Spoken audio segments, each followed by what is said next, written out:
আসসালামু আলাইকুম। সবাই কেমন আছেন? বাংলাদেশে গরিবের সংখ্যা মেলা।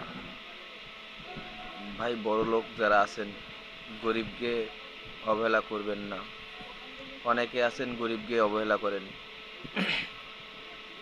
গরিব মানুষ দেখলেই মেলা সমস্যা হয়, পাশে দাঁড়াতে মনে চায় না। তা ভাই, গরিব গরিব মানুষ বড়লোক হতে বহুত সময় লাগে। একটা বড়লোক মানুষ গরিব হতে একদিনের ব্যাপার। ঘরে থাকা যায় না, এত গরিব হয়ে যায়। বর্তমানে অনেক গরিব আছে বাংলাদেশের, একসময় কোটি কোটি টাকার মালিক, এখন তারা গরিবের চেয়ে গরিব।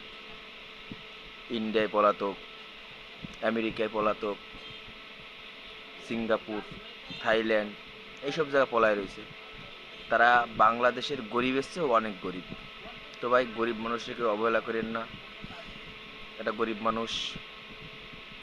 মানুষ খারাপ না। সবার সাথে মিলে থাকতে জানে, সবার সাথে ফ্রিভাবে চলতে জানে। অনেক বড় লোক আছে পাত্তাই দেয় না। তো এইসব কাজ করবেন না। আল্লাহ চাইলে আপনাকেও কালকেও গরিব বানিয়ে দিতে পারে। ভালো থাকবেন।